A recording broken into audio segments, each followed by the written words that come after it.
I'm like, watch this, not like pre-record and work out right.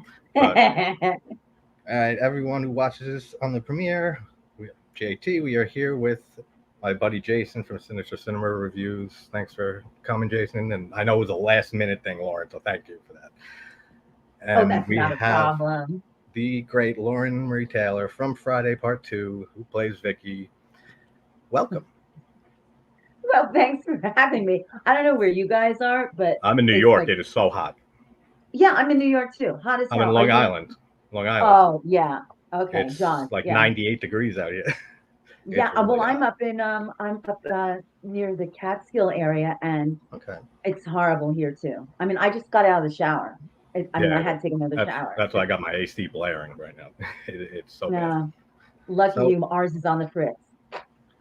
I got to check out more of your Not the Final Girl podcast. I put that down in the thing, guys. So if you haven't checked it out, check it out because first of all, the name is awesome. Just the name alone is great. To be able to take that, not being a final girl, and just throw that in there, cool stuff. So Oh, thanks. when Yeah, when did it's fun. when did you first get into acting, or know that that's what you wanted to do? Ooh, I kind of fell into it when I was in high school. Like I used to always watch, obviously I grew up with Gilligan's Island. I always wanted, to be on Gilligan's Island. I wanted to be on the Beverly Hillbillies. I wanted to be on F Troop. But I didn't want to be an actress because I just thought that they were little people that lived inside your television. I thought I don't want to be that little person that lives inside of somebody's box in their house because I was really naive. Um, but it wasn't until I was in high school and they needed a girl to burn at the stake in a show, and Why it was not? a play. It was called Indians, which of course now it wouldn't be called Indians, it would be called Yeah, something else. exactly. Not in this not in Which this is world. well, which is funny because just on the side note, my uncle is Choctaw, and he used to call himself a redskin. He Yeah. used to call me a monkey, a huktuk shui, because I have 32-inch arms. But anyway, so he was very happy when I got the role of an Indian Yeah. princess who gets burned at the stake. So I liked it so much, and it was an all boys school where the play was. That's how I kind of fell into it. And then it was soon discovered that I could sing too. So I went the whole musical theater route, and I was lucky. I got discovered by Ali Sheedy's manager at the time, and she said, "Have you ever thought about doing TV commercials?" And I was like, "No." And a month later, I booked a 3-year gig to do all the Burger King commercials and jingles. I gotta try to see if those are still out there somewhere. Maybe on YouTube somebody uploads like commercials, old commercials. No, my brother has scoured the internet for For them. them, yeah. Other people have scoured the internet, and Yeah, that would be cool to have. it would have been cool to have. It's probably on a VHS tape somewhere in the bowels of storage. Yeah, and it's probably in the world existing somewhere, but unfortunately we can't find it. Right. So how did the whole Friday thing start with you with casting? And did you see the first Friday before working on this? I didn't see the first Friday in the movie theater. After Steve Miner put us all together, they had a screening of it for us to watch to see what we were going to get ourselves into because they're very similar in terms of camp counselors and setting and all that stuff like that. But the casting director had put me in a bunch of commercials previously because I must have done by the time I booked Friday the 13th, I was what 3 years into doing commercials at that point, 2 years in. So I Mhm. must have done at least 100 commercials at that point. Wow. And she knew me very well. And when it said, all American bookish girl, she's like, Mhm. Lauren. That's So cool. they called up my manager and I went in for the audition and I pretty much booked it right then and there. And that was kind of cool. No, that's great. And look at what it turned into after that. I had no idea that would happen. And, That I was going still, to be a question. Was did any of you guys think that it would? Because obviously it was a sequel to a very popular, independent, cheaply made film. yes. So did no one? I guess still had. I thought it would reach the heights that it did and take Oh, off no, like that. not at all. And the funny thing is, I've been doing an off-Broadway show with Kevin Bacon after I did Friday the 13th. So we wrapped in late fall and then early that winter, I believe. I think it was that winter. Maybe it was late, like around Christmas. I booked an off-Broadway show, and it was with Kevin Bacon. I had just finished Friday the 13th too. He had already done part Yeah, one. it's We alumni. never spoke about it. Never spoke Really? about it. That's Years later, I would see him when I was doing a show on TV, and I ran into him at Columbus Circle, and I said, "Do you realize that we were?" Because by that time, I don't know how many parts were out, like 6 or 7. I said, "Do you realize that we were in the 2 original versions of this franchise?" He goes, "Yeah, isn't that crazy?" I said, "Yeah." But obviously, he went on and became Kevin Bacon. But I have 1 degree of separation from Kevin Bacon, so That's great. I mean, my that was a cousin, game. my mom's cousin's Alan Alda from MASH. Oh, okay, there, yeah, Alan Yeah, Alda. He has a funny yeah, voice, yeah. yeah. He's great. He's a real humble guy. Jason, you want to Yeah. just go like back and forth questions because I don't want you to just sit Oh, there. no, you're good. So, hi. To answer your question from earlier, I'm in Arizona, so in Phoenix, Arizona. Oh. So I know all about the heat. You're burning up. I'm burning up. So now I'm mostly here because now I am a big fan of Friday 2, as most horror fans are. I also recently rewatched Girls Nite Out. Oh, So God. I want to cool to see rewatch you there as well. But I met my I husband on grew that up. movie. What's up? I met my husband on Girls Night Out. He played Bostwick, Ralph Bostwick, the geeky guy with the glasses and Yeah. Oh, beanie. nice. Yeah, that's my husband, 40 I- years. You guys still together, huh? Yep, 40. Well, Oh, wonderful. if you count the movie, then it's 42 years. Yeah. Yeah, that's awesome. I saw that movie back in the day, and I got to rewatch it. Yeah, pretty I just funny. watched it in the last couple months. So anyway, I grew up watching film, and one of my very favorites growing up was obviously a movie called Neighbors. Ah. And I watched that movie religiously as a child, and it's like a staple in my family. Yeah, And when I heard you were coming on for this, I was like, well, I'm a Friday 2 fan for sure, but I'm much more interested in talking to her about Neighbors. So thank you. that I was appreciate that was that. released the same year. So now, which one did you film first? Friday was first, and then Okay. Neighbors. Yeah. Okay. Yeah. So And a bunch of commercials in between. now, couple questions about that. Number one, do you almost ever get talked to about Neighbors? Recently, I've been talked to about Neighbors a lot. I've had signed posters. I have pictures on my table at conventions about it, but it's just, I would say in the past 2 years, people have been coming out of the woodwork with Neighbors. I think the reason that probably is because that forever it was only available on VHS. And so it was kind of an obscure film, even though it has John Belushi and Dan Aykroyd. For some reason, it just never found itself to be in like the mainstream talk. But most recently, Mill Creek released this Blu-ray copy of it, look at that. which I think it makes it look like a VHS. I have the original VHS here on my wall. Yeah, I have it too. But I think this is probably why you're hearing about it, because it finally got like a proper release and made people aware of it. But I genuinely think it's one of the great, brilliant comedies of all time. And I adore it. And I think that you're wonderful in it. And I'm curious on what it was like working with Belushi, because this was the last movie he ever made before he died. Yeah, because he had already filmed Continental Divide, even though Continental Divide came out after Neighbors. Yeah. But he had already filmed that, and I thought he was very charming in that. It was, I always refer to it as the most fun I've ever had in my life, because it truly was just every day and every night was an adventure too, because after we would film, because most of our scenes were during the day, a couple of night shoots, but not a lot.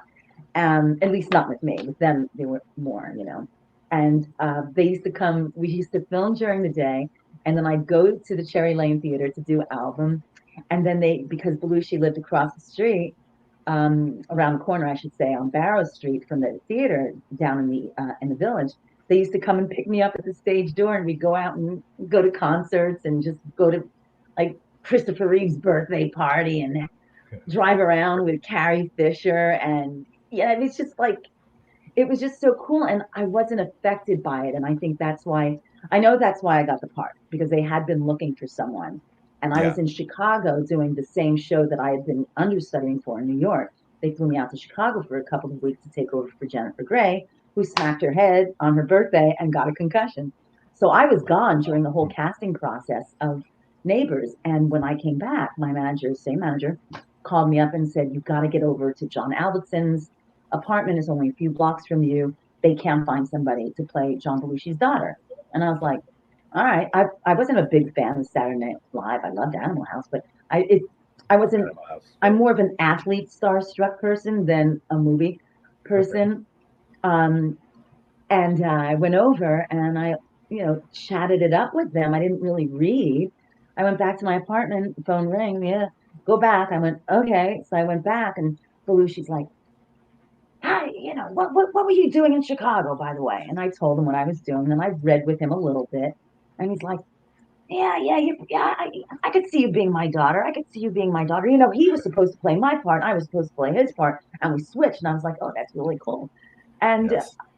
I went home and I got the phone call that I had booked it. And we went to the Village to look for clothes. Belushi picked out every single outfit I wore. He helped Wow. That's so Jack cool. Engel, who was the hair and makeup guy. He helped him style me in the way that he wanted the punk girl. I mean, it was like a montage, where the girl tries on all these different clothes, except it was really happening. And that was cool. But on set, it was different. I was so naive. Oh my God, 12 years at Catholic school. I was so naive. They used to come to the trailer with these bags, and I was like, oh, it's so cute. They bring a bag lunch. And they looked Oh at me and they were like, oh, where have you been? And I was like, Yeah. what? It's cute. You bring your own lunch. And they opened it up and they pulled it out, and these huge buds of weed. That's funny. That's Yeah, and they're like, yeah, we it's like a living montage, like you said. Like it's like a living montage that you were in. yeah, totally. I mean, I could tell you a funny story if you want. Yeah, go right ahead. Jason's like, yeah, okay. Um, so we were You got filming. our attention. Okay, so we were filming the dinner scene, and it's Kathy Moriarty with that smirk on her face, Catherine Walker, who played my mom, Belushi, and Aykroyd, and the boys are there. The three of us are on the other side of the table, and the camera's at the head of the table. And John Albertson, the director, had won the Academy Award for Best Director for Rocky, right? yeah. Yeah. So here we are at the dinner table, and he's trying to tell John how to be funny, right? Oh. And it just kept, and it was hotter than hell because we Yeah. went way into the summer, and it was so hot, and we were filming on Staten Island. There was can't have air conditioning on because of the noise, of these, the room air conditioners. So it's hot and everybody's frustrated. And John Albertson is just like, John, it's just not funny. It's just not funny. You've got to be funnier. I don't know what to tell you. John Belushi just sat there, and finally he said, looked right at Albertson, and he said, what? Can I curse? Of Yes. course, absolutely. Okay. This channel is a free for all. Oh, okay, good. He goes, why don't we just take your goddamn Academy Award and put it on top of the fucking camera so we know who the fuck you are? He stood up, That's he great. banged his arms on the table, stood up, took the napkin from around his neck, throws it down on the table, walks away, and Catherine Moriarty looks like the cat that caught the canary. Catherine Walker started snorting and laughing. And then Danny Aykroyd just looked at us and said, I guess it's a wrap for the day. That's amazing. That just one for them to tell anyone to tell Belushi how to be funny. Right. Oh, yeah. And what a great reaction you gave. It had it to was, be. It was great. It had to be interesting because I would assume that you go and do these movies back to back. One is this kind of like throwaway slasher sequel that you think is never going to be seen by anybody, and then you're on set with an Academy Award winning director, two of the biggest stars in the comedic world at the time. You're thinking, which one of these is going to be the thing I'm remembered for? Which one of these ones going to hit bigger?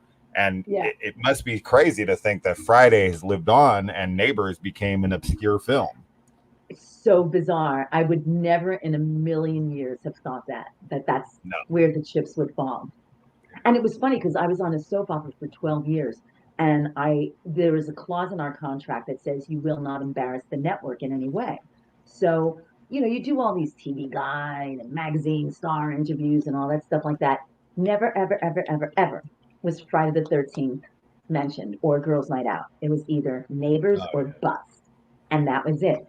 And when I was at a convention, I think it was last year, in Gettysburg, and a couple of guys who were huge Loving fans, they came in and they said, we loved you in Loving and had no idea that you were Vicky from Part 2, our favorite Friday the 13th movie.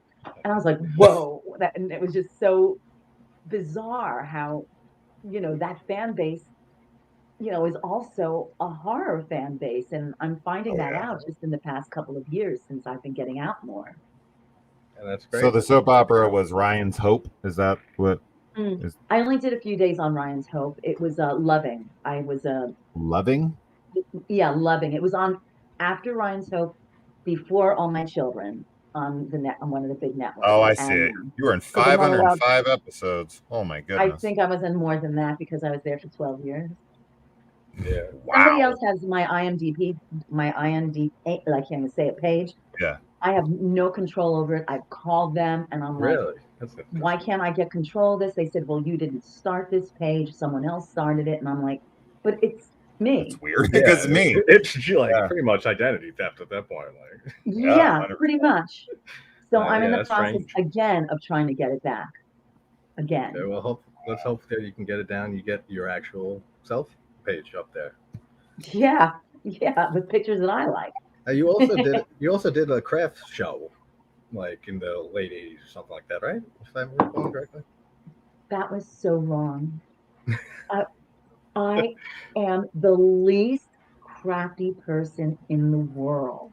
Yeah. I booked So let's it do a because craft show.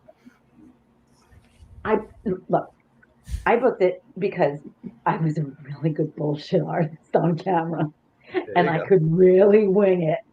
And they really believed that I knew what I was doing.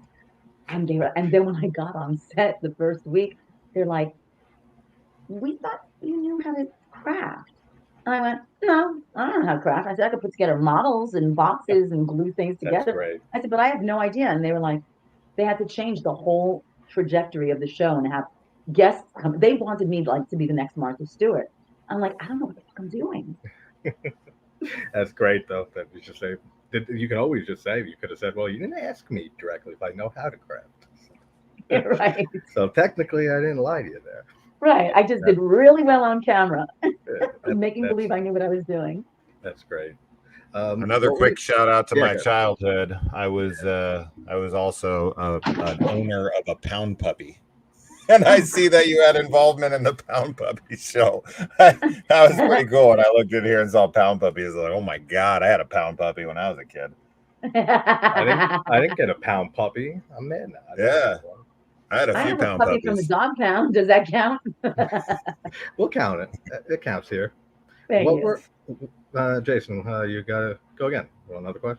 Oh, so speaking of Neighbors and Friday the 13th, it's a little crossover here. So in the horror community, I'm sure this has been brought up to you by somebody at some point, but I have to ask myself. Now, when you are having this romantic thing going on with Mark, you go to change into some underwear. And these underwear have become infamous in the horror community. I had the same question because they are. It's funny. You don't actually obviously have. Do you have? Okay, let's say. Do you? That's great. That's CJ Graham and me. Yeah, that is awesome. Yeah, because you were in like actually pretty cute panties, and then you switched into these brown horrendous panties, and we're always like, why did she? Why?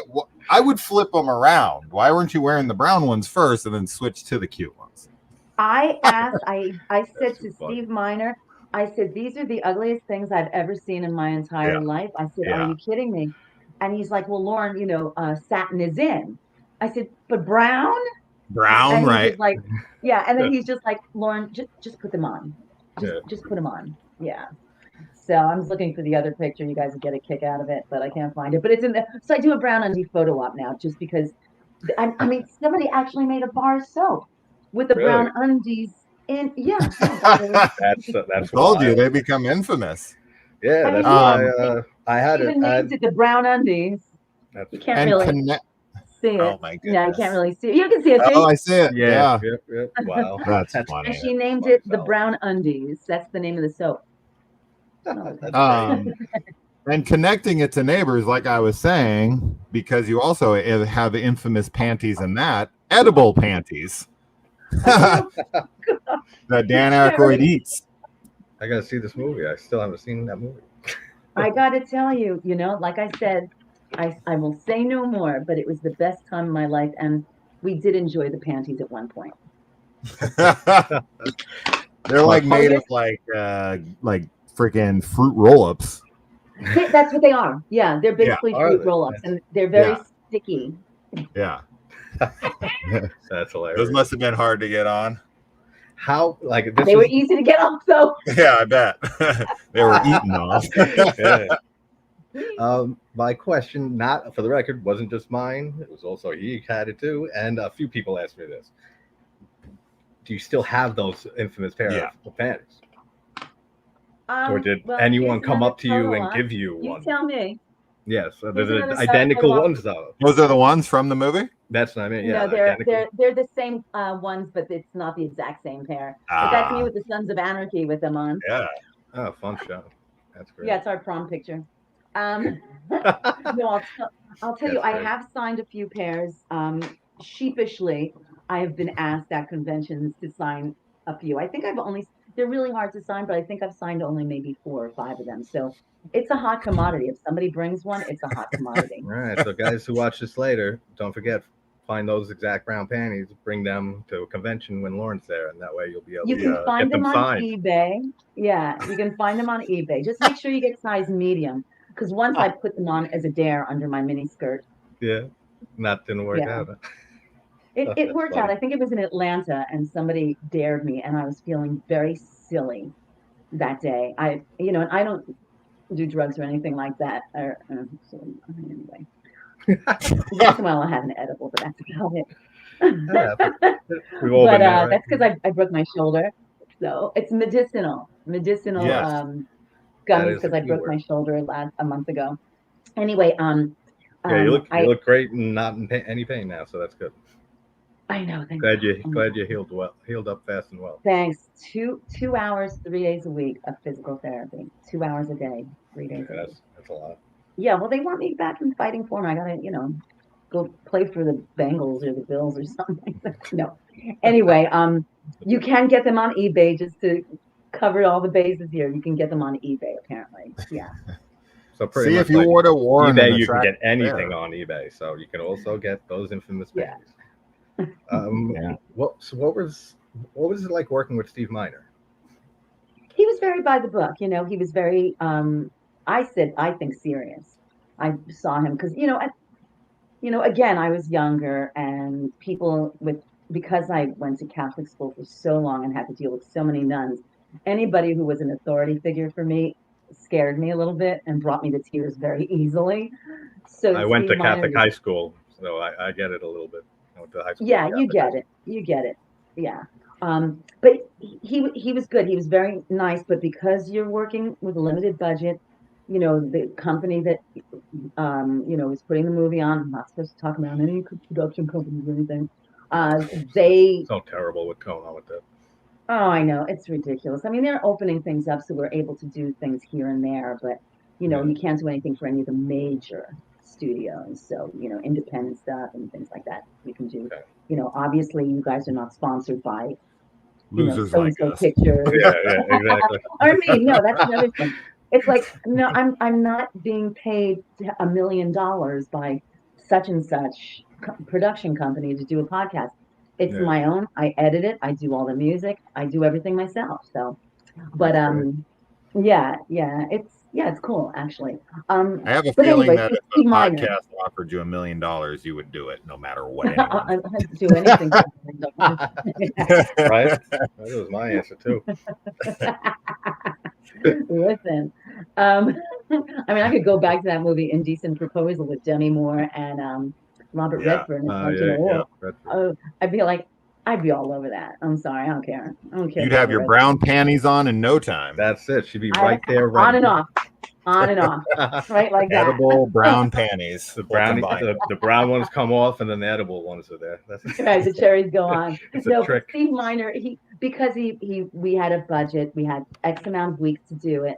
It had to get done. There were no, a lot of times you hear about jokes that directors or gaffers or, the grips, makeup artists, you play jokes behind the scenes Yeah, on people. There was really none of that going on. It was more the actors playing jokes on each other, but not on camera. It would be like walking back up the hill to our cabins or in our cabins and getting scared by them making stupid noises and scratching at the mosquito screens. So Steve Miner was nice, very professional, very efficient, and just was really the captain of the ship, really.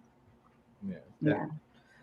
Kind of sounds like a little better than Joseph Zito for part 4, because he was terrible. Oh, I don't know a whole lot about Yeah, that. I heard he was a lot of he was a hard director on a lot of people on that. So he's just a lot. I know Tommy from part 6, McLaughlin, and he was great, apparently. Everybody I've spoken to. And I also traveled with him to Germany, so I know he's great. He's a great guy. Yeah, a friend of mine actually had him on a few months ago. Great interview, great guy, yeah. Yeah. Directors are fun. Yeah, they are. And it's just great just hearing. I had Jack Shoulder on a few months ago. We did Nightmare on Elm Street 2 and Wishmaster 2, all these great movies that I grew up with. And just to hear like the wisdom and everything. He's a veteran director. He's been retired now for like a decade or more. It's so great just to hear your guys' experiences and the memories that you guys made while making these movies that we grew up with and absolutely adore. Thanks. Yeah. When was the first time you saw the full finished film? I think when it came on VHS. We didn't go. I mean, I went to the movie theater to see it. What did you think? I mean, I was busy. I was mortified to see my face that big on screen. It freaked me out. I didn't go with anybody. I went by myself to see it, and I was just like, that face is too big on camera. It was weird. I didn't like myself in it, of course, which is typical. Yeah, I don't. Yeah. As a musician, I play guitar mostly 24 years. I don't like my singing, so I critique that all the time. So. You identify with that. But it was cool, and I was like, wow, they did because I wasn't there for all of Amy Steele's end of movie type of stuff, and I'm like, oh, that was really cool. It's really cool. But I saw Tom McBride after that. He came and he screen tested opposite me to replace one of the actors on the soap opera. And I was like, please, we work so well together. Please hire him. And they're like, no, that's not the type. We want a blonde guy. And I was like, dye your hair. I know, really. But no, I mean, I was just after it came out, and I was just like, I just was busy. I did the 2 movies, and I got the soap opera almost right on the heels of that, like within a year of Girls Nite Out. I was on the soap opera. I was getting married, and then in 1986, and I just started having, kids. I had 3 kids. So it was a busy time, I was too busy to think about it, really. Yeah, and that's got to be wild, just like you said, starting with this movie that you thought no one would see, and then going to Neighbors, and then right to a soap opera that you were on for 12 seasons for. I mean, it's like a nonstop roller coaster ride. Yeah, a little, Girls Nite Out in between.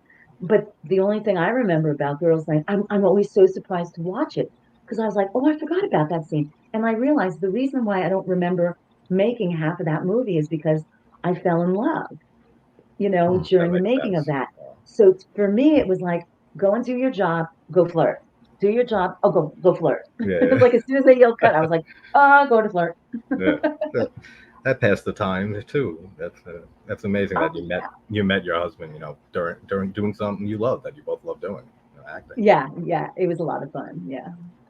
I have a question from a friend of mine, Eric from Hey Internet. Eric here, and people who watch this later, please subscribe to him. Also, please subscribe to Well, Jason, you're doing all right. I'm kidding. Subscribe to Sinister Cinema Reviews if you're not for some reason. And he has this question. Was it true that you guys had to, all the cast and crew had to sleep on the set, like during all the filming? Just live and sleep there. No, this is one thing that Felissa Rose and Catherine Kami and I talk about all the time. For sleepaway camp, they got put up in a hotel. Okay, not far from their camp. They got put up in a hotel. We slept at there were two camps, literally right next to each other. Like one was uphill, one was at the lake, where we filmed, and we stayed at the one that was just right up the hill. And we lived in those cabins with all those friggin' bugs and creepy ass noises.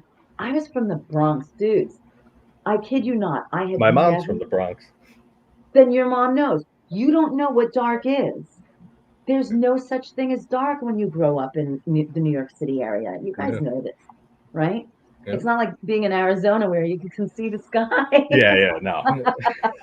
I have my family has a house upstate, a log cabin in the middle of the woods. That's nice. Okay. Then you're in the middle of nowhere. You can see all that. But yeah, on Long Island, right. You're not seeing them much. Yeah, so here we are. There I am bringing cute little dresses. I'm like, ugh. But it was so dark at night, I couldn't sleep. I was so grateful when we would film at night, because we only did a few scenes during the day. Because Steve Miner filmed in script order. All right. So all the day stuff that's in the beginning of the movie was all shot first. Then, he moved into the nighttime stuff. And I was so happy because I was like, thank God, because I can't sleep in this darkness. You guys turned into vampires. Right. Day and work at night.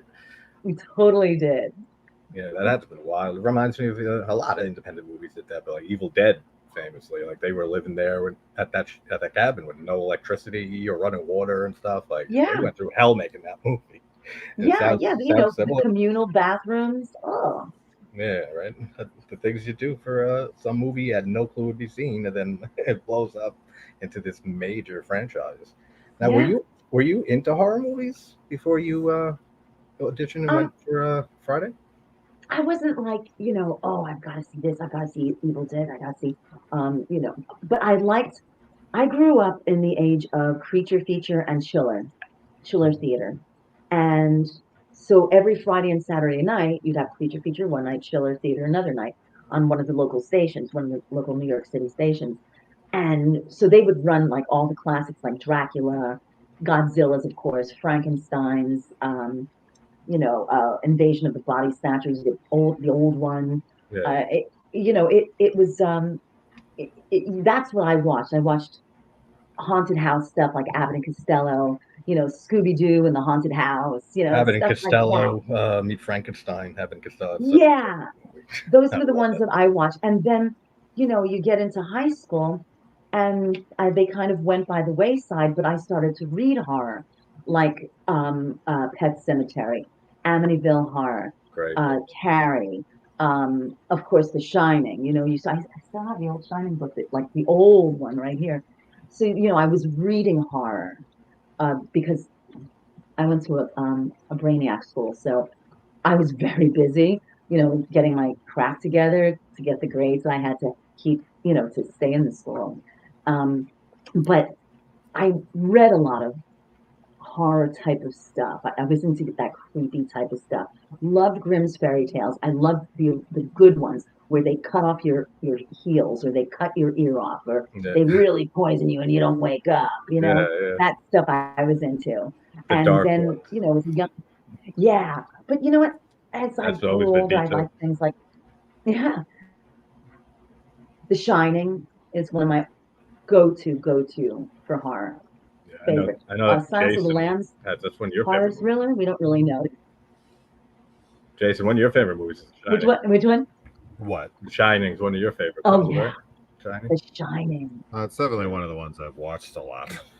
Yeah, sure. We subjected our kids to it when they were little, and we used to watch it on New Year's Eve. There you go. Well, I started. It's weird that me and him both first saw Halloween at 6 years old. Right? Yeah, you too. Wow. First horror movie, and it changed my life completely.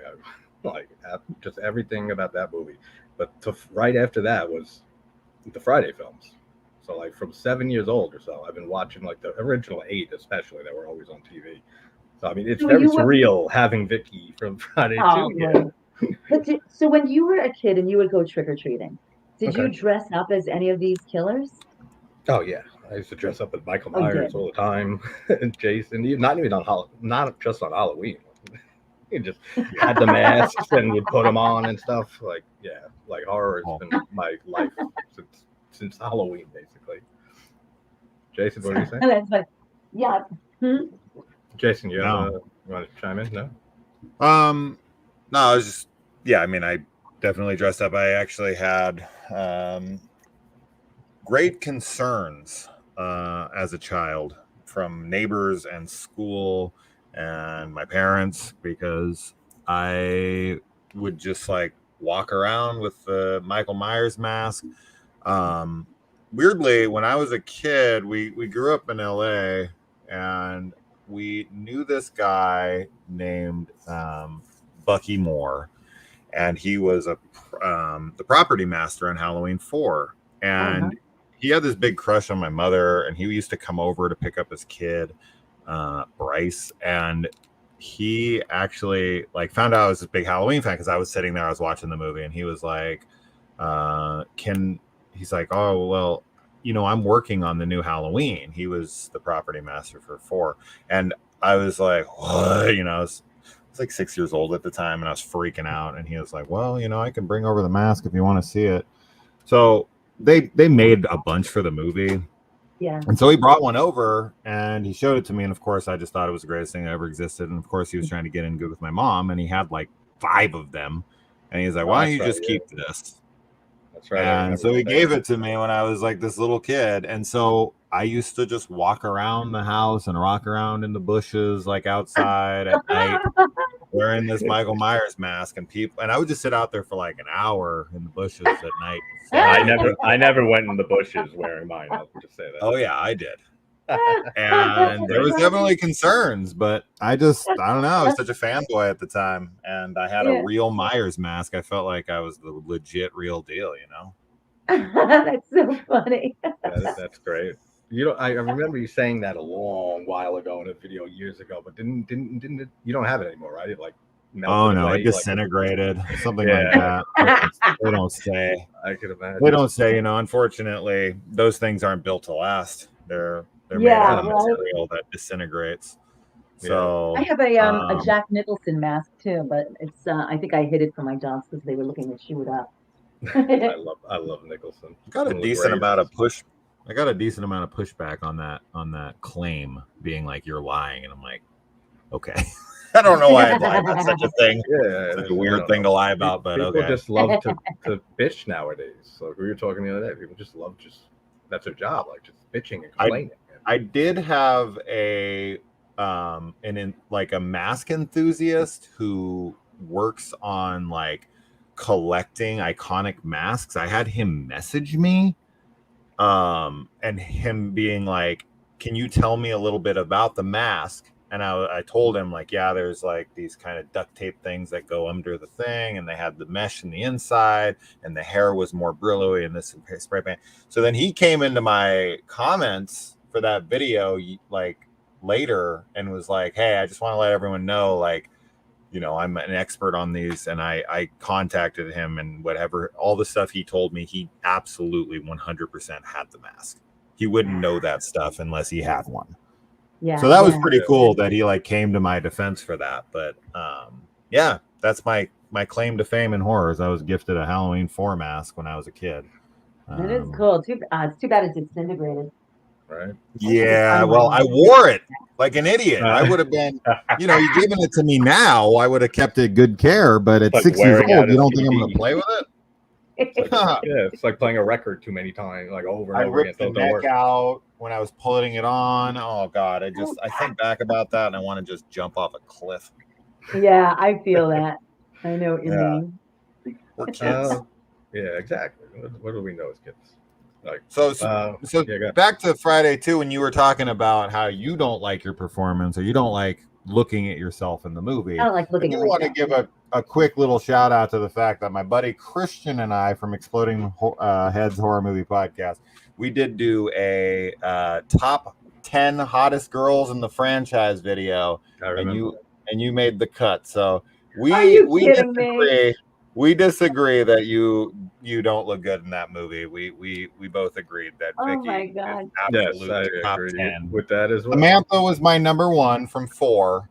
But I want to say Vicky made it pretty high. I don't remember what number you were, but I think you were top 5. I was like, think you you're know, the top 5. dark I'm gonna have horse. to look Yeah. at the video and make sure. But The nice girl made it. And that's one thing that I've always loved about your character in that. Just you're adorable in that. The way that you just like are gushing over Mark the Yeah. whole time. Like you play that so well. Like Well, you know, it was funny to make those choices because we talked about Steve Miner, you know, directing. And I think because, you know, he was really intense on getting everything done, he pretty much, you know, left us, you know, obviously not Amy Steele because she had really so much to do. yeah. But the rest of us, we were kind of left to play the scenes, you know, the way we saw fit and Yeah. just hit our marks and get the angles and of course scream on cue. And when I was watching Marta Kober, because she's just naturally exudes, you know, everything. And I thought, this is how I'm going to do it. So I played Vicky as somebody who doesn't think of herself as particularly sexed up, is not particularly sexed up, probably went to Catholic school too and was repressed, but she's trying to act like that other girl who's got that other hot guy's attention.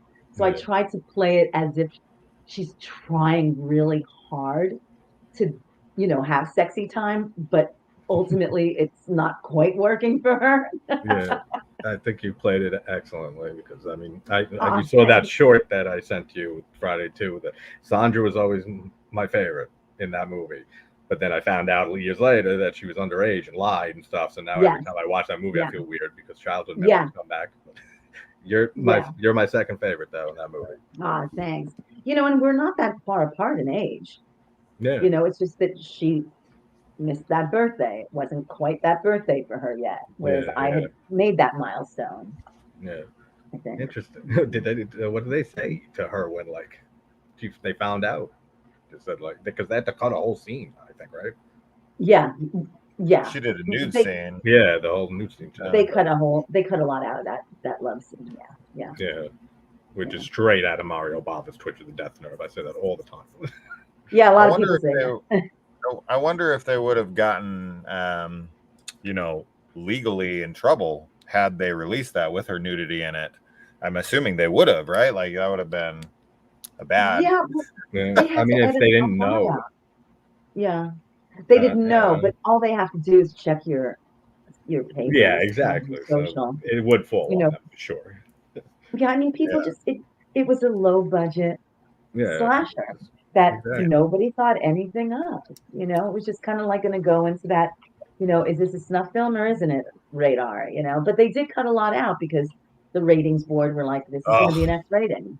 Cut it out. That MPA. Boo. Terrible.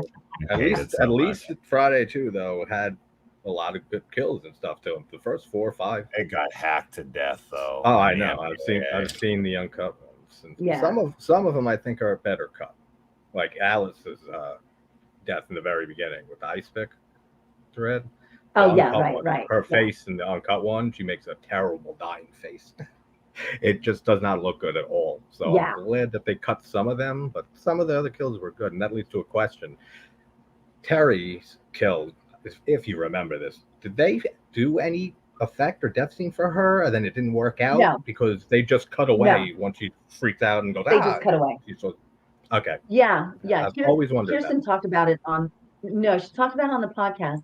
What happened with Steve Miner did is she didn't know that the camera was behind her.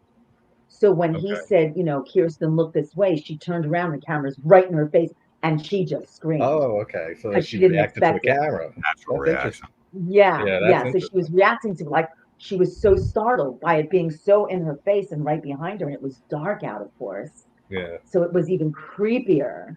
and she just started screaming. Yeah. If we had her on right now, I would love to know why she threw a towel out into the woods. That scene has always made me laugh. I'm like, we just throw towels in the woods, I guess. I don't know. It's like one of those gags where she like throws it at the camera, but it's out into the woods. Yeah, so. There's cabins everywhere, so it's not like she couldn't just like walk into one and put it down or anything. I always thought she was throwing it towards Russell Todd's character.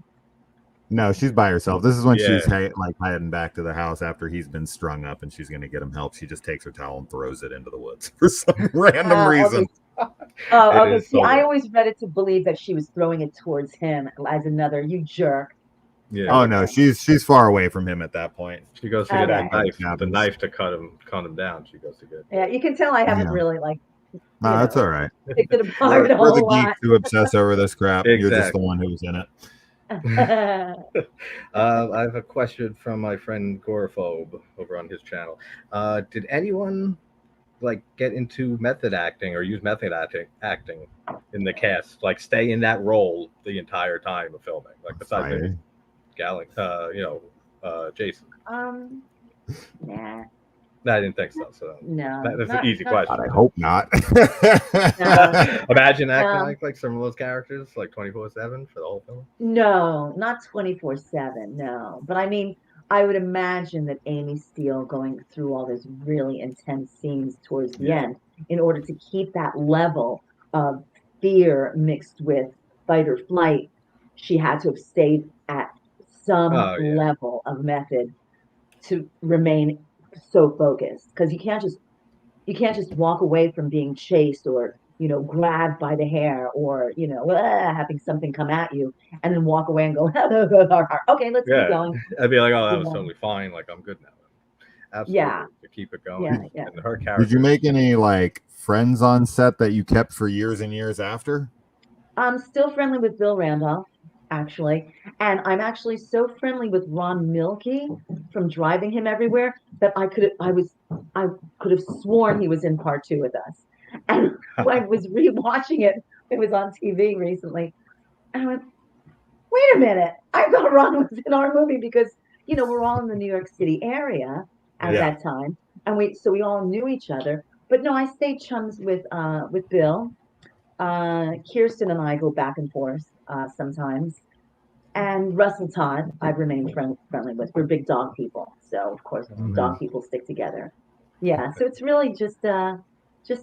Yeah, Bill and Kirsten and Russell and I. What about Stuart Charno? Because I'm a big fan of Just One of the Guys. I'm a massive fan of that film, and anytime I see him, I'm always going to think about that. But of course, he was in Friday 2 as well. Do you remember working with him? Yeah, he was great. He was a lot of fun. And now talk about method acting. He was always funny. I like his character. He was always having a good time, and he was the smartest character because he stayed at the bar and got drunk, so he didn't get killed. Exactly. But he's good. I spoke to him last about 2 years ago. Oh, okay. Yeah. Pretty recent. Yeah. I've never really understood his Beethoven joke. What is it? It's like he shit on the seat or whatever. Is that what it is? His last move? What is it? What's that joke that he tells in the movie? What was Beethoven's last movement? Yeah, something like that. I don't remember. Yeah. I never understood. You can tell I don't watch it a whole lot. Yeah, I watched it, but I just never I never understand the joke. Well, you know what? If I watch it and I hear the joke in its entirety, maybe I'll be able to shed some light on that subject. Yeah, I think it's like after this, I'll look it up and I'll message you what the joke is. Yeah, right. I haven't put much thought into it, but just off the top of my head. A friend of mine, Dave from the UK, wanted to ask, and I ask this about a lot of movies all the time. So obviously, the first movie, Jason is in a dream sequence and he drowned as a kid. Did anybody on set, like the cast, the crew, anyone question that this is 5 years later and now that drowned kid is now a big ass guy going around killing everybody? Like, did anyone mention that? No one. Steve Miner should have known, but because he worked on part 1. But nobody questioned it because, again, it was not a big franchise. It's just make it and get it out, of course. I just was nitpicking things. Right, but you know what it was? I think they explained it away by saying it wasn't 5 years later. It was more like 15 years later, but then that doesn't explain the Alice component in the very beginning. Yeah. So you either have to get rid of Alice in the beginning and start it from the people at camp, and Alice has just moved on and stayed alive and gotten on with her life, and then start it, 15 years later. And then you can have a guy who's probably, I don't know, well, maybe 10 years later. Maybe he was 18 when he came through with the sack on his head, but I don't know. I think maybe the lake froze and he was preserved like Walt Disney and thawed out like he was in Frozen before Frozen was a thing. Yeah, right. But I don't have an issue.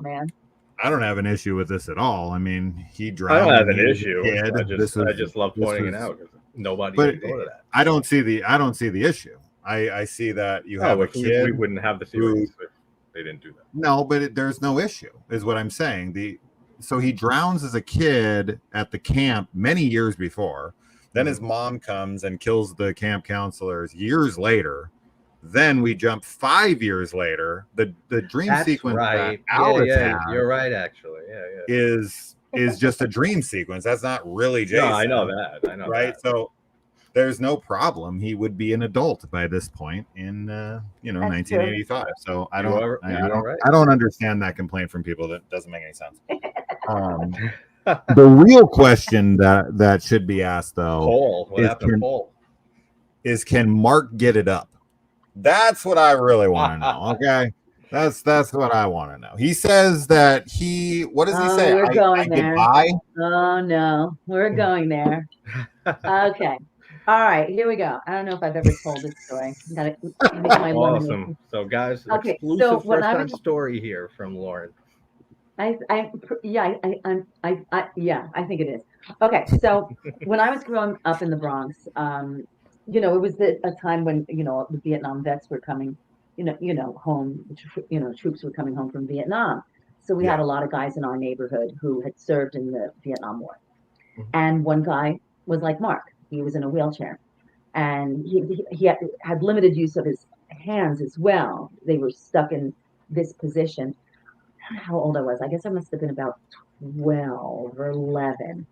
And he kind of grew up fast in the Bronx, you know what I mean? Oh, yeah. And so I knew a little bit more. Back now, of course, 11-year-olds, they can Google anything. But back then, it was unusual for an 11-year-old to know as much as she knew about the way of the world when it comes to. So I said to him one day when we were sitting outside in the park, and he had a girlfriend, Miriam, and all stuff like that. I said to him, how do you have sex? This is going to be really gross, but I'm going to do it for you guys. He went like this. He went. So that's great. So you're stating that, because in the movie he says something along the lines of like, oh, I get by, or I manage, I get by, I manage, or something like that. So he's just saying, I'll go down on you. Exactly. Okay, so he can't get it up. We always wondered. Yeah, it was burning in our heads to get that answer. Well, see, now you know. I'm always going to ask the sex questions, so leave it to me. That's why I brought you. I bring up the panties. I bring up the sex. I got this. Jason, so now you're going to ask what you were going to ask. There is so where is Paul? Yeah, and so there's like. Do you think that the muffin scene is a dream sequence, much like Alice's scene at the end of 1? And if so, did Paul die? But Paul absolutely isn't dead because he comes in and helps her after she knocks Jason. So I don't understand where Paul is. And then in the next movie, in 3, at the beginning, they say 8 people were killed before that. And how many people died in Friday 2? No matter what you do, it doesn't add up. So I don't know if they just messed Maybe up. They just haven't found all the bodies yet. Yeah. Well, Crazy Ralph, the police officer, Mark and me, Russell, Todd, Kirsten Baker, and Marta Kober, and Bill Randolph. That's it. So then Okay. Paul survived? Paul survived in the original part 3. Okay. In the original part 3, Amy Steele's character was still alive. Ginny was still alive. Obviously, it was completely rewritten because they couldn't work out terms for her to come back for part 3. So they scrapped the part 3 script that they were going to use, or they scrapped the beginning of it. So in the beginning of the original part 3, the way it was written is that I believe Amy's character, Jenny, was at college, going to graduate school, something like that. And having a good time, she goes back to her dorm and opens up the refrigerator, and Paul's head is in the refrigerator. That was in the original part 3 script. That would have been interesting to see, for sure. That would have been pretty lame. I didn't say it was good. I said it would have been interesting to see, just to see how it works out. But yeah, that would be a complete rip-off the second one. Now, I'm assuming you didn't work with Adrienne King. No, never saw her until I did a convention. I figured. Nope. Now, she was dealing with a stalker at the time, and that's why she didn't do it, right? Mm-hmm. Well, I don't know. I mean, she did it. She did part 2, the beginning of part 2. But like, she didn't want to do a starry thing. But I don't really know a whole lot about that. Yeah, that's just the horror geeks in us coming out again. Of course. So tell us maybe one or two of your favorite memories on there. Oh, here you are. You're back. I lost you guys for a minute. I don't know. We're here. No, we're not. Yeah. So what would you consider maybe like the 2 best memories and experiences you had working on that film? On part 2? Yeah. Well, I actually loved the kill scene. I enjoyed screaming. It was like, therapy or something. I really enjoyed the death scene. It's like letting it all out. So much fun screaming. Yeah. And the other one that I really liked was the campfire scene. I had never roasted a marshmallow in my life. Never been to camp in my life. Never had an open fire by a lake with all people the same age as me in my life. So those were my 2 favorites, the campfire and my kill scene, because it was just so much fun to just let it rip and start screaming. Yeah. That's great. That noise you hear in the background, by the way? Yeah, gonna wonder. There's a banging noise. That's our border collie thrashing one of those rope toys around. Oh, okay. Yeah, it's the border collie. The one I tripped over and broke the shoulder. Yeah, that one. Okay. You gotta tell you to keep that in your room, his room, so you can't trip over. Yeah, well, that's where he is. He's in our bedroom right now, trying to get my husband to feed him. Jason, anything? I want to be respectful. No, you're good. We're at 57 minutes, so yeah. So another person that might have been on set here, maybe for something. Did you get to meet Betsy Palmer when she did her little flashback type, weird thing that she did? Dream thing. I met Betsy Palmer years later at a very small convention in Pennsylvania, and she was uproariously funny. Just a lot of fun. Just a great woman. But I didn't. The only people that I met were the people who were in our scenes. If they were on a different set or in a completely different, then I never met him. Never met her, I should say. Yeah. It's amazing though that after 13 movies we're at in the series. Yeah, I think so. That 12. 12, yes. With the remake, yeah, 12. You're right. That all of you guys who are in these different films, like at conventions, stuff that it's like a big family that you guys have here, like the Friday alumni. Yeah, totally. I mean, I met Judy Aronson when we were in Weekend of Hell in Germany with Tommy McLaughlin and Bill Randolph, Melissa, and Catherine Comey. She was there. Judy from, I think she's in part 4 or 5. Judy Aronson in the boat. Yeah. That's Sam. That's my number one. That's his favorite one. Yeah, she's great. So we met in Germany for the first time, and again, you have that camaraderie because you're in the same franchise, and we got along like bees and honey. And now, like, she just called the other day. I'm in New York. How far away are you? I'm like, I'm a physical therapist. Can't make it in. And we'll get on the phone and we'll talk for 2 hours at a clip. 2 hours. Yeah. And I wasn't in her movie. I've only just met her in 2021. And we can talk for hours on the phone. What movie did you say? She was in Friday the 13th part. Oh no, I'm sorry. I thought you were okay. Sorry, I thought you were talking Oh about no. Something. Yeah, so it is. So it is weird. Like meeting Tracy Savage. Yeah. And other people from, the different chapters and whatnot. Tom Matthews, CJ Graham, all those guys were so much. It's just like, it's like you instantly know what the other one is thinking. Yeah. You're just instant friends. It's bizarre. It's weird because I've met people from other franchises, like Nightmare on Elm Street and so on and so forth. But when it's your franchise, you have so much to say. Oh, well, yours this happened, and yours this happened. So it's different. It's because it's so dear to you guys. I mean, like none of you, like we've said, that ever saw this going the way it did. And then I'm sure with each sequel that came out, they still didn't think it was going to keep going as far as it's gone now. I know. I've tried to watch some of like Jason Goes to Outer Space or whatever it is.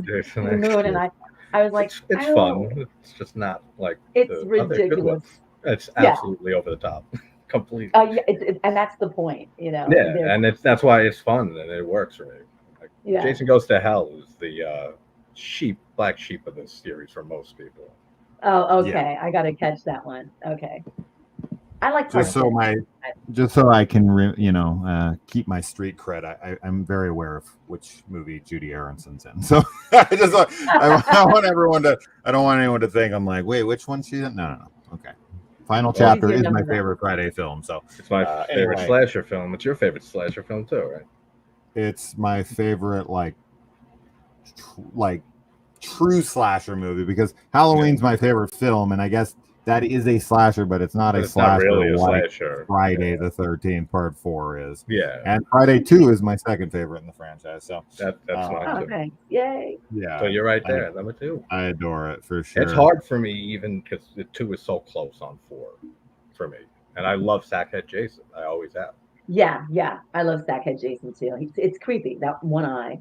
Yeah. I mean, the hockey mask went on to be absolutely iconic, but I always thought that was creepier.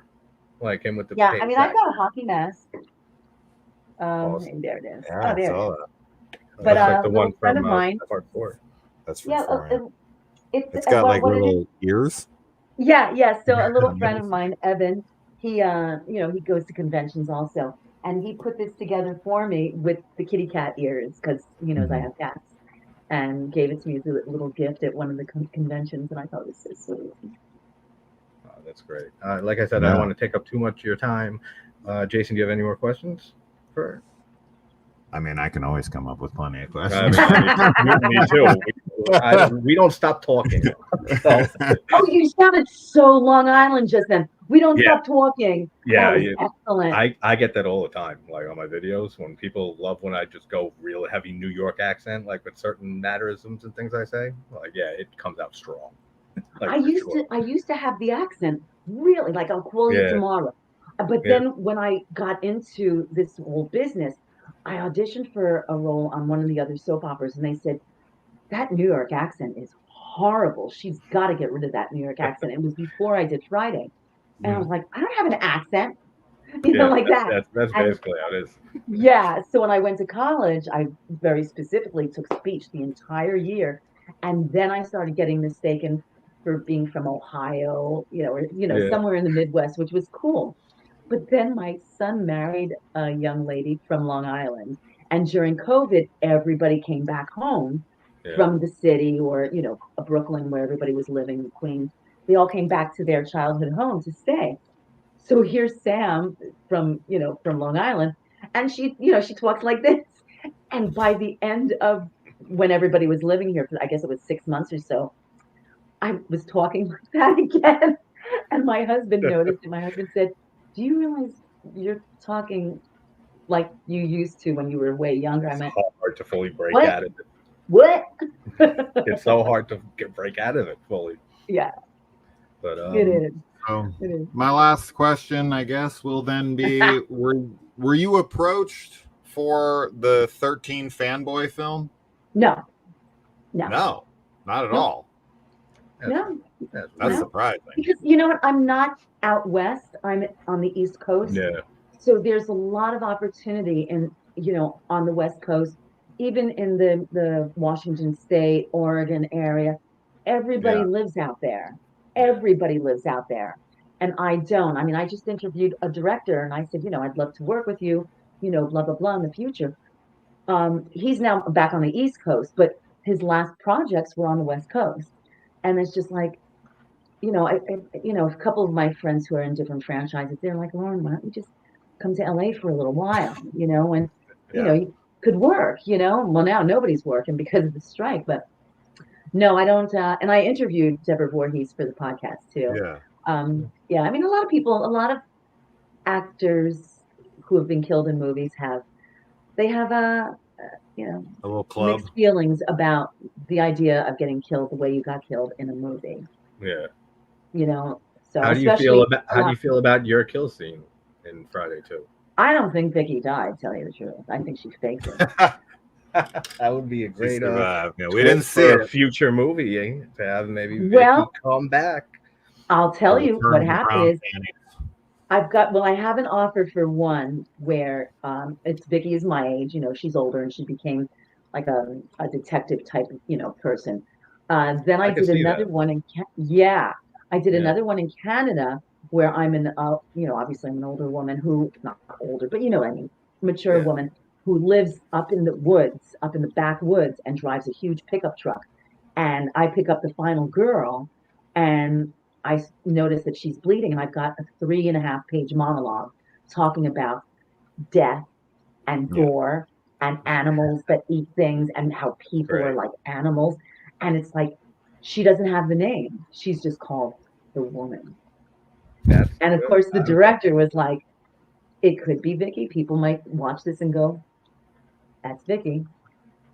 That's interesting because I could see her character becoming like a detective. Actually, I could see that evolution. Well, because I wasn't part of that group of dead people. Don't forget, when they go back in and they see like Kirsten Baker like this and other people, Vicky's not there. Why aren't you in that scene, do you think? Because I don't think Vicky died. But did they not ask you to be in it?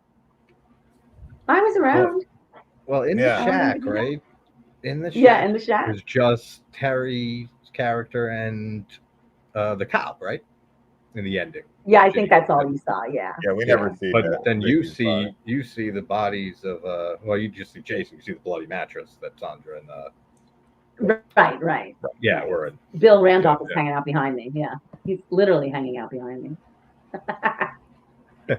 How was working? Did you probably didn't because you said you weren't on set with him, but did you ever see Walter Gurney? No. Actually, yeah. He hung out. He was there. His kill scene happened on one of the days that spilled into the evening. So he was there just hanging out. And what a great guy. I have a great picture with him and Bill Randolph and Marta Cobra because I have like a little photo album of, some behind the scenes stuff, but mostly goofy stuff with the crew. And I have a picture of the three of them. I think it's on my Instagram.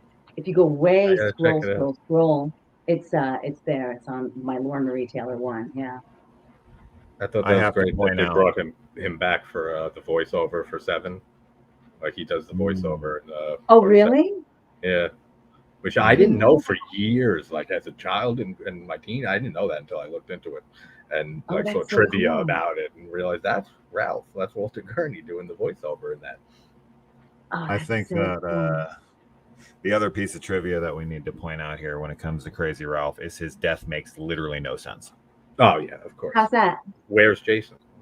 No, because he's standing in front of a tree. And then the rope comes over his neck and pulls back. You're right. Like, there's a tree. How'd you throw it over the tree? Yeah, it makes no sense. And You're right. So maybe wherever bear they killed him? filmed on, obviously the tree was cut off right above his head.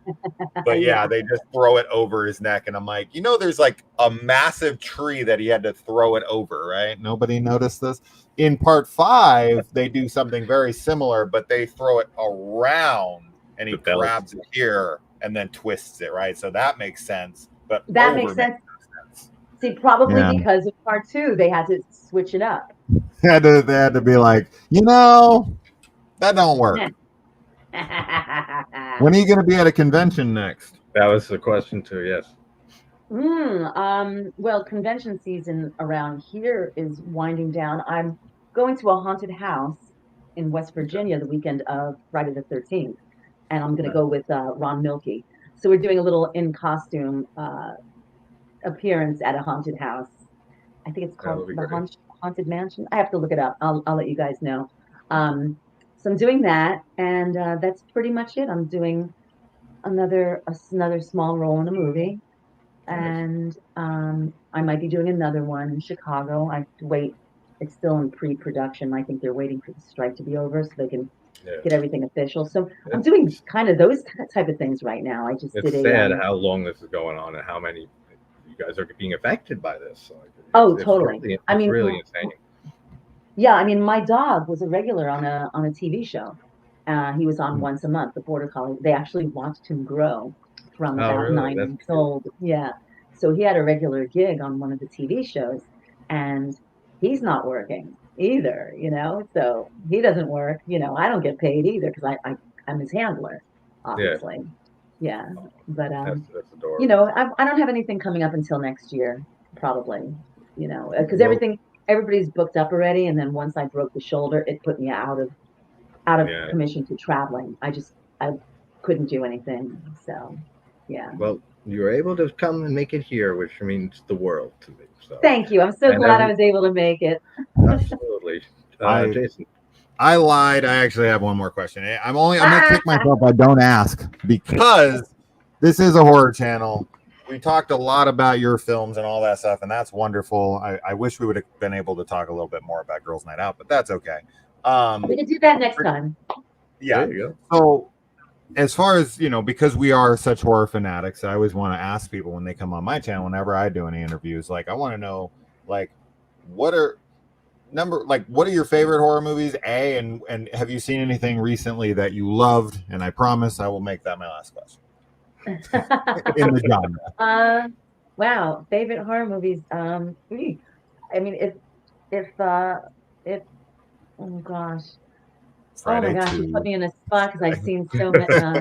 I do like part 6 a lot. Okay. So that's your favorite Friday? I just watched part 6. Okay, I just watched Leatherface. The 2017 Chainsaw, part 2. No, the older one. Oh, okay, part 2. The one with Dennis Hopper. No, early Viggo Mortensen. Oh, that's part 3. Yeah, that's Leatherface. Yeah, part 3. Sorry, anyway. part 3. Yeah, okay.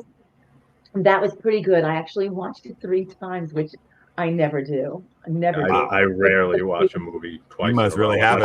It was just so weird. Well, I borrowed it from the library, actually. I know you can get it at the library shop. Yeah, so there you go. But the library The Shining. Oh, they all know me there. I helped build the new wing with my late fees. So, But yeah, The Shining is just my absolute all-time favorite, if that's considered horror. But in terms of slasher, of course it is. I just discovered the Texas Chainsaw. Did you enjoy Dr. Sleep? Did you watch it? I tried 3 times and I fell asleep. Oh wow! I know. I still haven't seen it. I still haven't seen it. I love it. I haven't seen it because I wanted to read the book first, which I just bought a few months ago. Book is really good. That's what I wanted to read it first. Yeah, love Carrie. Carrie, The Omen. The Omen, I said this on my video on it, that people don't bring up The Omen a lot when talking classic horror films. You have The Exorcist, you have Halloween, you got The Thing. It's my favorite movie all time. The Shining, like we just brought. Nobody. It doesn't get enough credit. The Omen. The Omen it's so good, especially from a Catholic. Again, I tend to lean into Catholic like horror also, yeah, you know. So, you know, obviously The Exorcist, but I can't watch that over and over again. And the director, B. Harrison Smith, and I just talked about this on the podcast because it really is just so graphic, some of the scenes. I just kind of have to go like this. Jaws, love Jaws. It's classic, of course. Are you looking But forward to again, the new The Exorcist? All-American. Pardon? Are you looking forward to the new Exorcist? I'll wait and see. The Yeah. Conjuring, I'm a big Conjuring universe person too. Mhm. Yeah. We're going to see The Nun 2 tonight. Oh, you are? Oh, is that coming Oh. out tonight? Or is, when's Tonight, that come yeah. out? Oh, that's right. Oh, I got see. I just saw everything open. Hadestown on Broadway yesterday, so I'm kind of in a devil mode. So I got to watch that too. I Yeah, don't. the I don't really. Nun. I don't really have to watch the Nun 2. I mean, the Nun 1 I did not like at all. No, I didn't either. It's it terrible. had its moments. It has some I good agree. stuff, especially with Thaisa Farmiga. Like Vera Yeah, I Farmiga's always sister. like her. She's great. She's great. Yeah. Yeah. I do like her a lot, but I agree with you. But it did have its moments. Anytime you go on that friggin' nun's face, I have a cat that looks like the nun, Oh, yeah. and I've got a picture of her in the bed in our guest room in a corner with her eyes just boring, those yellow eyes. And I took a picture of her and I sent it around. I said, "Fucking nun lives in our house." And she Yeah. walks on all fours for some reason, Just to make it always a extra- good horror trope. just to make it extra creepy, like the spider Yeah. walk from the deleted scene from The Exorcist. Yeah. One thing you want to plug in your podcast here, so where people can see it, and I'll get a link from you and stuff after this. I'll put it in the description and everything. Yeah, I don't do it because a lot of ladies and we don't like to wear makeup. Obviously, you can tell I'm not wearing any makeup.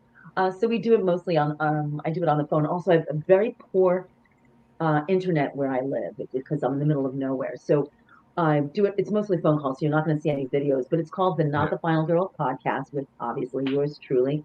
And I have a website, laurenmarietaylor.com, or you can just click on there and it'll take you to a link with the podcasts. And if I have appearances coming up, that'll be on that too. And then I have some scenes from Neighbors, and thanks to my friend Julie Dove, who does reels for actors out in LA. She put together a cute reel with Neighbors, Girls Night Out, Loving, and of course Friday the 13th Part 2, and that's on there too, and that's Great. kind of fun. Yeah. So everybody who sees this, definitely go over there and show Lauren some support. Can't thank you enough for coming on here. This has been great. And just like I said, surreal. Thank you. Seeing It's and been great. talking You guys to you are in awesome. person, and just growing up from such a young age watching these movies, and now just seeing you on the screen and talking to me, it's very surreal for sure. Thank you so much, and thank you, to all of your, your friends who sent in great questions too. And it's and Jason, it's always fun to talk about Neighbors. Absolutely. So thank you for being a lover of Neighbors. Yeah, shout out to my buddy Dave from Exploding Heads Horror Movie Podcast. He's also a massive fan of this film. They exist. There's not a bunch of us, but they exist. Thank you for humoring all my perverted questions about sex and panties. All right. Could you do one favor for me? Could you say, sure. I'm Lauren Marie Taylor. I play Vicky from Friday the 13th, and you're watching JT's Horror Discussions. JT's Horror Discussions? You got it. Anytime? Right? Yeah, go ahead. Hey, everybody. This is Lauren Marie Taylor, Vicky with those ugly brown undies from Friday the 13th Part 2. And you are listening to JT's Horror Discussions. Awesome. That was perfect. I'm taking my shirt off for that. I didn't know it was going to be in the opening of your videos. Oh, yeah. It'll open some for sure. But I can't thank you enough, Lauren. Such a pleasure talking with you. And I'll message you after this and get the links and stuff up in the description. I should have this up in a few hours for people. Oh, no worries. Did you want me to look into camera to do that? Because I could do it into the camera. I think you want the audio. Yeah, let me look it into the camera and do it, okay? Okay, yeah, go ahead. Okay, ready? Hey, everybody. It's me, Lauren Marie Taylor, Vicky with those ugly brown undies from Friday the 13th Part 2. And you are listening to JT's Horror Discussions. You still got the scream. And Sinister Cinema Reviews. And Sinister Cinema Reviews, yes. No. All All right, I'm going to end Thank this you. here. Just hang on for 2 seconds. So Thank you. My husband's back in here. He wants dinner. There you go. All right, take care, everybody. Thanks, All right, guys. Take care. Thanks again. Take care.